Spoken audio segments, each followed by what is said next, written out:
कुमार कार्तिकेय और तारकासुर का भीषण संग्राम।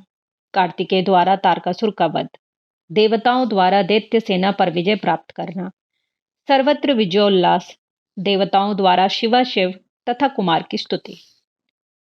ब्रह्मा जी बोले, शत्रु पक्ष के वीरों का नाश करने वाले कुमार कार्तिकेय ने इस प्रकार वीरभद्र को तारकासुर के वध से रोककर शिवजी के चरण कमलों का ध्यान कर स्वयं तारकासुर के वध की इच्छा की। विशाल सेना से घिरे हुए महातेजस्वी एवं महाबली कार्तिकेय गरजने लगे और क्रुद्ध होकर तारकासुर के वध के लिए उद्युत हो गए।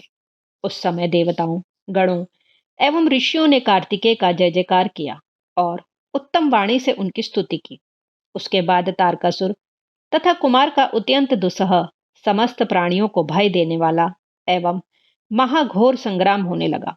हे मुने, दोनों वीर हाथ में शक्ति नामक अस्त्र लेकर परस्पर युद्ध करने लगे। उस समय सभी देखने वालों को महान आश्चर्य हो रहा था। शक्ति अस्त्र से छिन्न भिन्न अंगों वाले तथा महान साधनों से युक्त वे दोनों महाबली एक दूसरे की वंचना करते हुए दो सिंहों के समान आपस में प्रहार कर रहे थे। दोनों बैतालिक, खेचर तथा पारपत नामक युद्ध विधियों का आश्रय लेकर शक्ति से शक्ति पर प्रहार करने लगे। महावीर, महाबली एवं पराक्रमी वे दोनों ही एक दूसरे को जीतने की इच्छा से इन युद्ध कलाओं से अद्भुत युद्ध कर रहे थे। रण विद्या में प्रवीण वे एक दूसरे के वध की इच्छा से अपना पराक्रम प्रदर्शित करते हुए शक्ति की धाराओं से युद्ध करने लगे। वे दोनों परस्पर एक दूसरे के सिर, कंठ, उरु, जानु, कटी प्रदेश, वक्षस्थल, हृदय देश तथा पृष्ठ पर आघात कर रहे थे। उस समय अनेक युद्धों में कुशल एवं महाबली वे दोनों एक दूसरे को मारने की इच्छा से पीड़ ध्वनि से ललकारते हुए युद्ध कर रहे थे। उस समय सभी देवता, गंधर्व, किन्नर उस युद्ध को देखने लगे और परस्पर कहने लगे, इस युद्ध में कौन जीतेगा?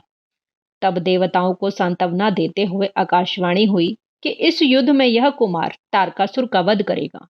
हे देवगणों, आप लोग चिंता न करें, सुखपूर्वक रहें। आप लोगों के लिए शिवजी पुत्र रूप से स्थित हुए हैं। उस समय आकाश मार्ग से आई हुई उस शुभ वाणी को सुनकर प्रमथ गणों से घिरे हुए कुमार अत्यंत प्रसन्न हुए और दैत्यराज तारकासुर को मारने हेतु तत्पर हुए। उसके बाद उन दोनों महाबाहु ने क्रोधित होकर तारकासुर की छाती में उस शक्ति नामक अस्त्र से बलपूर्वक आघात किया। तब दैत्य श्रेष्ठ उस तारकासुर ने भी उस शक्ति का तिरस्कार कर अत्यंत कुपित होकर कुमार पर अपनी शक्ति से प्रहार किया। उस शक्ति के प्रहार से कार्तिकेय मूर्छित हो गए। पुनः थोड़ी देर के पश्चात चेतना युक्त हो गए और महर्षिगण उनकी स्तुति करने लगे। मदोन्मत्त सिंह की भांति उन प्रतापी कुमार ने तारकासुर का वध करने की इच्छा से शक्ति से उस पर प्रहार किया। इस प्रकार शक्ति युद्ध में निपुण कुमार तथा तारकासुर क्रोध में भरकर युद्ध करने लगे। युद्ध में परम अभ्यस्त वे दोनों ही एक दूसरे पर विजय प्राप्त करने की इच्छा से पैदल ही पैंतरा देकर बड़ी तेजी से युद्ध कर रहे थे। दोनों ही अनेक प्रकार के घातों से एक दूसरे पर प्रहार कर रहे थे, एक दूसरे का छिद्र देख रहे थे। वे दोनों ही पराक्रमी गर्जना कर रहे थे। सभी देवता, गंधर्व तथा किन्नर युद्ध देख रहे थे। सभी आश्चर्य से चकित थे और कोई भी किसी से कुछ भी नहीं कह रहा था। उस समय पवन का चलना भी बंद हो गया। सूर्य की कांति फीकी पड़ गई और पर्वत एवं वन काननों सहित सारी पृथ्वी कांप उठी। इसी बीच हिमालय आदि सभी प्रमुख पर्वत स्नेहाभिभूत होकर कुमार की रक्षा के लिए वहां पहुंचे। तब शंकर एवं पार्वती के पुत्र कार्तिकेय ने उन सभी पर्वतों को भयभीत देखकर समझाते हुए कहा। कुमार बोले, हे महाभाग पर्वतों, आप लोग खेद मत करें और चिंता मत करें।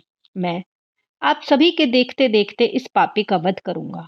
इस प्रकार उन्होंने पर्वतों, गणों तथा देवताओं को ढांढस देकर गिरिजा एवं शंभु को प्रणाम करके अत्यंत देदीप्यमान शक्ति को हाथ में लिया।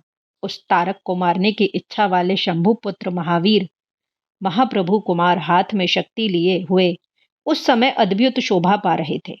इस प्रकार शंकर जी के तेज से संपन्न कुमार कार्तिकेय ने लोक को कलेश देने वाले उस तारकासुर पर उस शक्ति से प्रहार किया। तब सभी असुरगणों का अधिपति महावीर तारक नामक असुर सहसा छिन्न भिन्न अंगों वाला होकर उसी क्षण पृथ्वी पर गिर पड़ा। हे मुने, कार्तिकेय ने इस प्रकार उस असुर का वध किया और वह भी सबके देखते देखते वहीं पर लय को प्राप्त हो गया। महाबलवान तारक को रणभूमि में गिरा हुआ देखकर वीर कार्तिकेय ने पुनः उस प्राणविहीन पर प्रहार नहीं किया। तब उस तारक नामक महाबली महादैत्य की मृत्यु हो जाने पर देवगणों ने असुरों को विनष्ट कर दिया। कुछ युद्ध में भयभीत होकर हाथ जोड़ने लगे, कुछ छिन्न भिन्न अंगों वाले हुए और हजारों दैत्य मृत्यु को प्राप्त हो गए। शरण की इच्छा वाले कुछ दैत्य हाथ जोड़कर रक्षा कीजिए, रक्षा कीजिए ऐसा कहते हुए कुमार की शरण में चले गए। कुछ मारे गए, कुछ भाग खड़े हुए और कुछ भागते समय देवताओं के द्वारा मारे जाने से पीड़ित हो गए।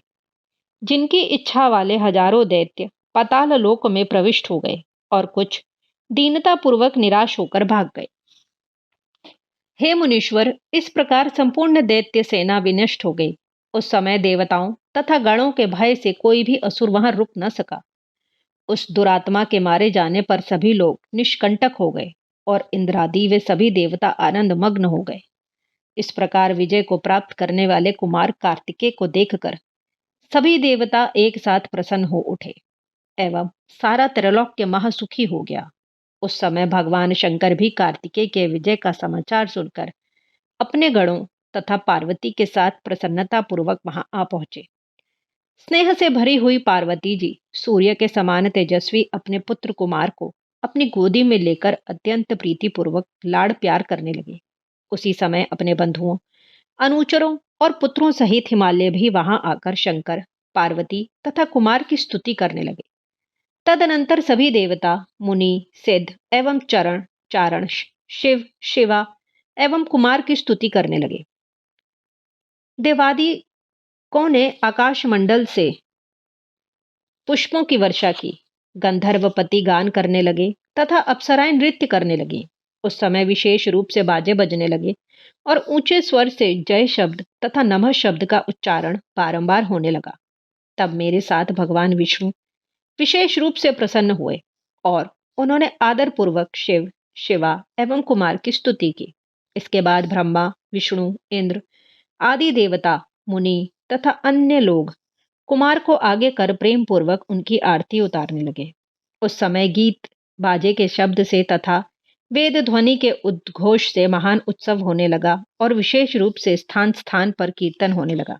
हे मुने, उस समय प्रसन्न समस्त देवगणों ने हाथ जोड़कर गीत वाद्यों से भगवान शंकर की स्तुति की।